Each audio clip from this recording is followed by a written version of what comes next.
Bismillahirrahmanirrahim. Assalamu alaikum. Welcome to my channel Teacher's Diary. Today we will learn CPU and its parts. As we know that CPU stand for Central Processing Unit.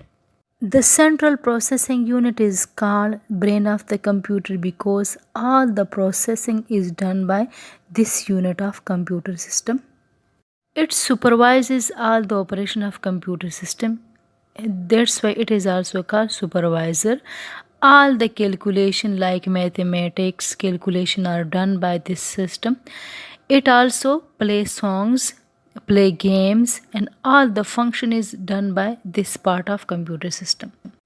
The CPU is further divided into three parts: arithmetic logic unit, control unit, main memory. ALU stands for arithmetic logic unit.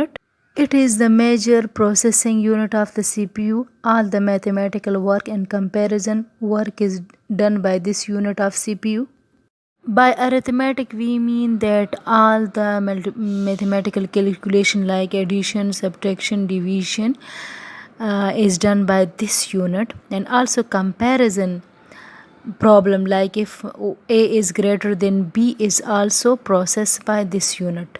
Every arithmetic step requires two numbers and produce a result. It is the function of arithmetic logic unit to perform processing on the two number and gives result. By logical operation we mean that either the two number are equal, greater or less, so computer decide what to do. Control unit. What is control unit? Control unit behaves like a traffic police inspector. It does not perform any sort of processing on data, but it execute the given program instructions. Controls and direct the input unit. Inform arithmetic logic unit for processing. Primary memory. It is the main memory of computer system because whenever CPU execute instruction or perform some operation, then that data and instruction must be in RAM. There are two types of primary memory, RAM and ROM.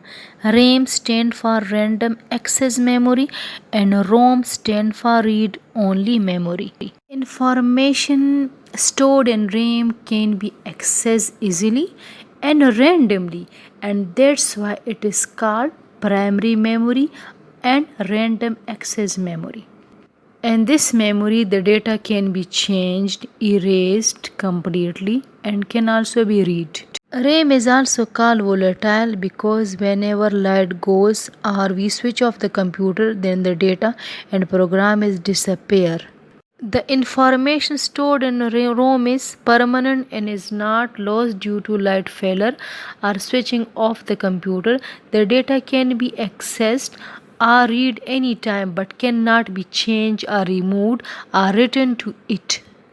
Due to this, ROM is called non-volatile. This type of memory contains manufactured supplied program, routines and language interpreter.